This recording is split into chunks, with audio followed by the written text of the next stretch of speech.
Before we begin, welcome back.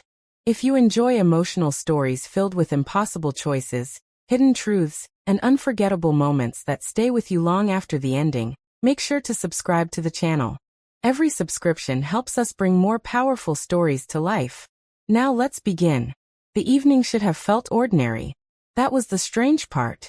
Nothing about the city suggested that my life was only hours away from changing forever. Cars rolled through the streets beneath glowing traffic lights.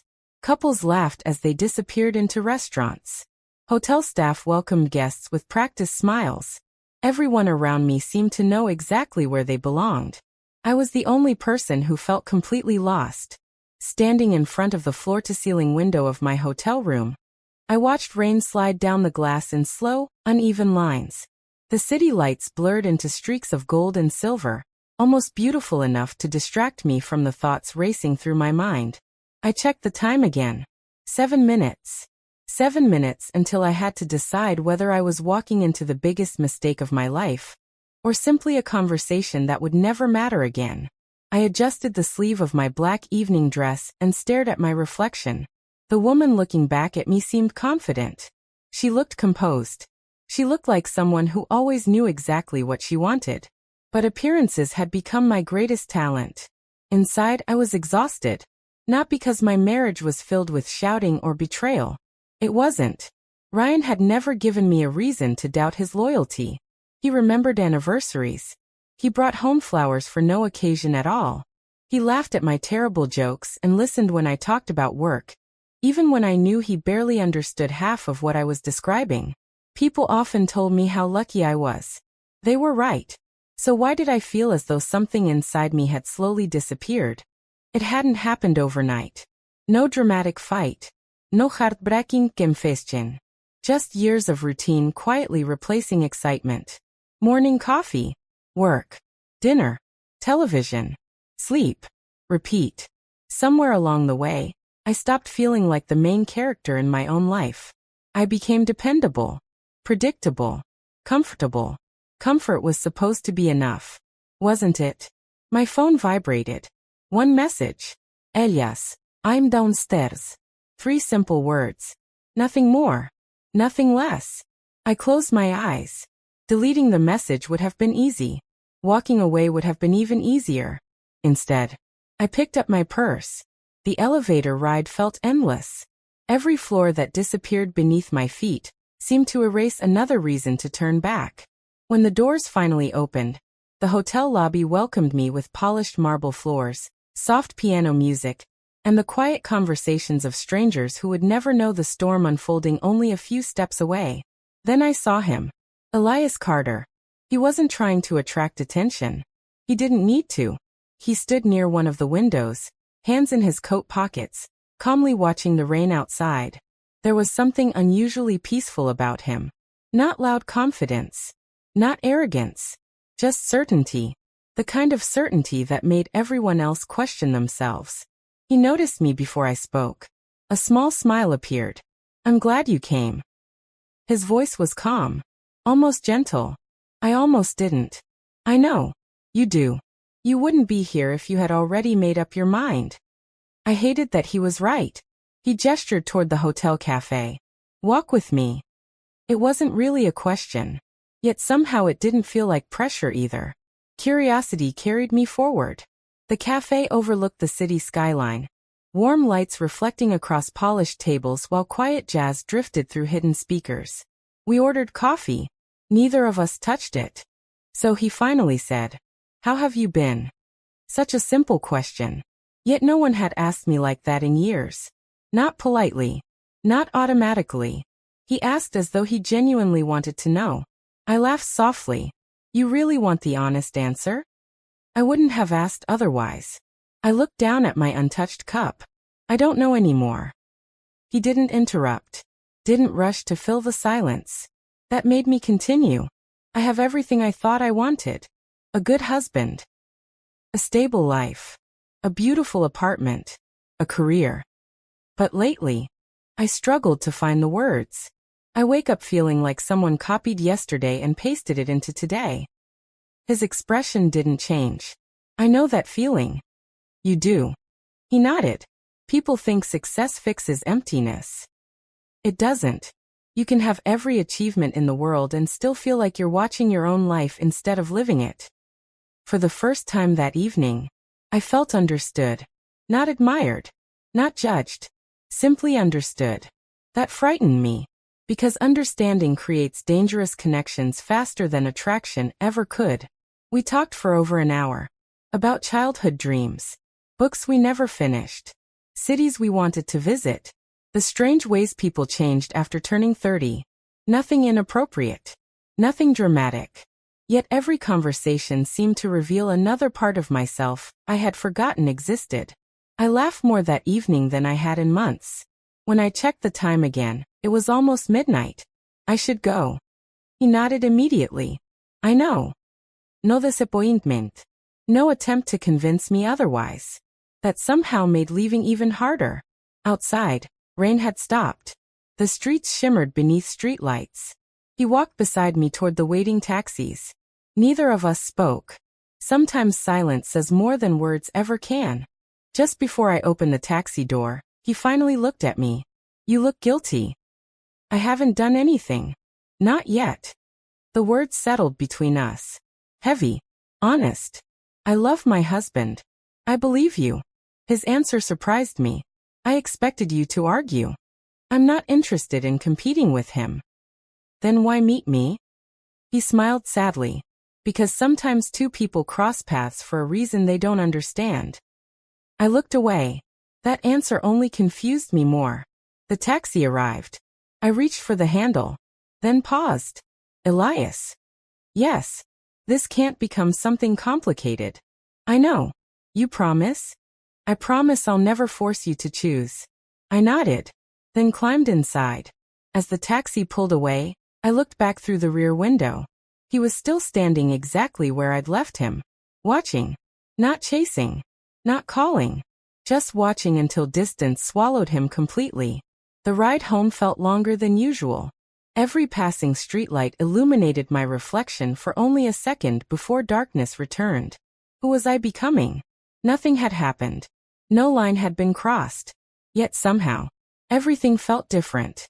When I unlocked the apartment door, the smell of Ryan's homemade pasta filled the room. There you are, he called happily from the kitchen. I kept dinner warm. I forced a smile. I'm sorry I'm late. He kissed my forehead without hesitation. I missed you. 3 ordinary words. Spoken by an extraordinary man. The guilt arrived before I'd even done anything wrong. As Ryan talked about his day, I found myself wondering why one evening with a stranger had made my own home feel unfamiliar. That question haunted me long after the lights were turned off. Lying awake beside my husband, I stared into the darkness while rain began falling again outside our bedroom window. Sleep never came. Because somewhere across the city, I couldn't stop wondering if Elias was awake too. And deep inside, I feared this wasn't the end of our story. It was only the beginning. The next morning began like every other. The alarm sounded at exactly 6:30. Ryan reached over, silenced it with one sleepy motion, and smiled at me before disappearing into the shower. The smell of fresh coffee soon drifted through the apartment, followed by the familiar sound of toast popping from the kitchen. Everything was exactly as it had always been. Except me. I stood in front of the bathroom mirror, brushing my hair, unable to recognize the woman staring back. She looked the same. The same eyes. The same smile. The same wedding ring resting on her finger. Yet something behind those eyes had changed. Not because I had fallen in love with someone else, but because for the first time in years, someone had looked at me as though I were more than a routine. Someone had listened. That realization frightened me far more than attraction ever could. Ryan noticed my silence almost immediately. You seem tired, he said while pouring coffee into my favorite mug. Couldn't sleep. Work stress. I hesitated. Something like that. He walked over, gently squeezing my hand. You know you can tell me anything.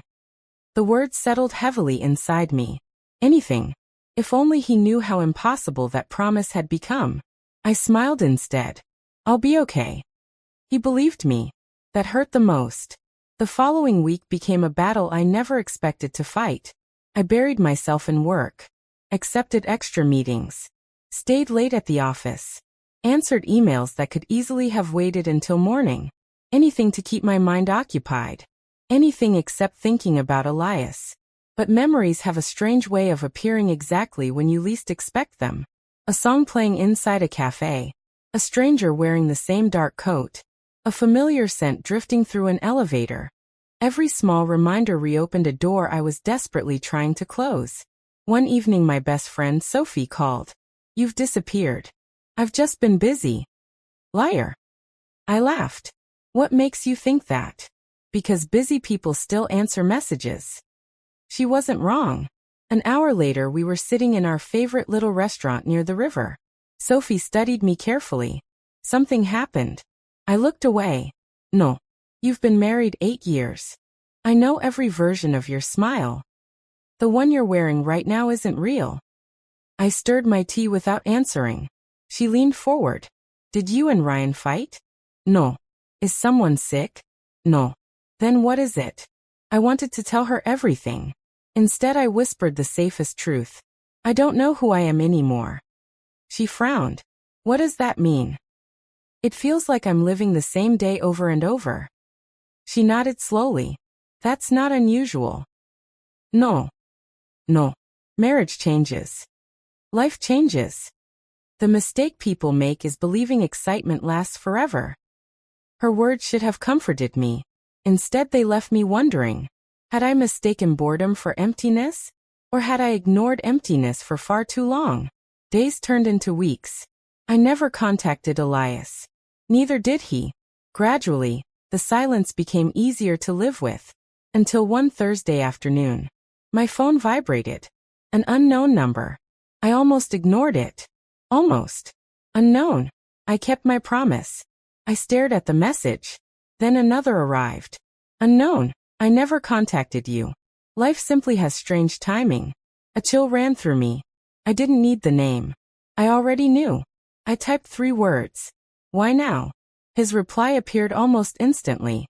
"Because today I walked past the cafe where we met. It reminded me that some conversations stay with you." I locked my phone immediately.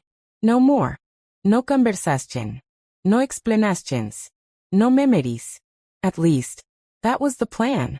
That evening Ryan suggested dinner downtown. "We haven't had a date night in forever." I smiled. "I'd like that." The restaurant overlooked the river, candles flickering softly across every table. For the first hour everything felt normal. Ryan made me laugh. We talked about vacations, movies, future plans. For the first time in weeks, my shoulders finally relaxed. Maybe this nightmare really was ending. Then I noticed someone entering the restaurant. My heart stopped.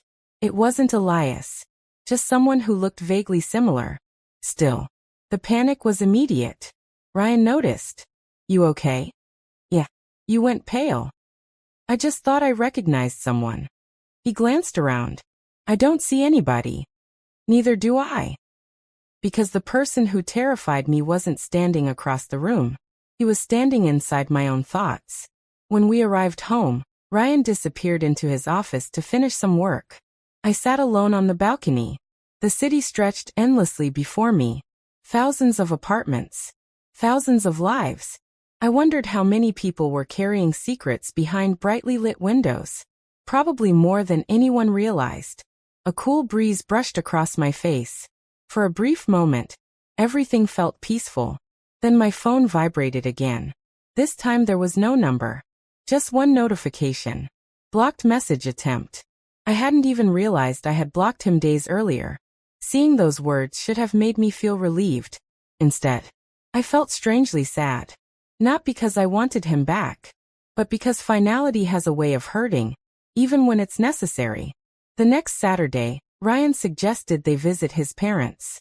His mother hugged me tightly the moment we arrived. "You've lost weight." "I've fine." She smiled kindly. "Take care of yourself." Ryan's father laughed from across the garden. "She's probably just working too hard." Everyone smiled. Everyone seemed happy. I looked around the table filled with family photographs, shared memories, and familiar laughter. This was the life I'd spent years building. A life people dreamed of. So why couldn't I simply be grateful? The question followed me all afternoon. Later that evening, while driving home, Ryan reached across the center console and held my hand. You've been somewhere else lately. I forced a smile. I'm right here. No. He shook his head gently. Your body is. But your mind isn't. His honesty caught me completely off guard. I've been worried. Worried? You don't laugh the same anymore. You stare out windows. You wake up during the night. You think I don't notice? I felt tears forming before I could stop them. I'm sorry. He squeezed my hand. You don't have to apologize. You just have to let me in. His words shattered something inside me. Because he wasn't angry. He wasn't suspicious. He simply wanted to understand. And I couldn't give him the truth. That night I stood alone in the kitchen long after Ryan had gone to bed. The apartment was silent. Only the ticking clock kept me company. I opened my phone. Scrolled through old conversations. Work messages. Family photos. Vacation pictures. Then I reached the empty space where Elias's messages used to be. Nothing remained. No proof. No evidence. Only memory. I realized then that memories are often heavier than photographs. Because you can delete a picture. You cannot delete a feeling. I poured myself a glass of water and looked out into the darkness. For weeks I had convinced myself the hardest part was resisting temptation. I was wrong. The hardest part was facing the person I had become. Someone who carried guilt without confession. Someone who smiled while hiding heartbreak. Someone who loved her husband, yet questioned whether love alone was enough to silence every unanswered part of herself. Outside, rain began falling once again. Soft, steady, almost comforting. I closed my eyes and made a silent promise. No more lies. No more running from myself. Whatever came next, I would finally have to face it. Because deep inside, I knew the great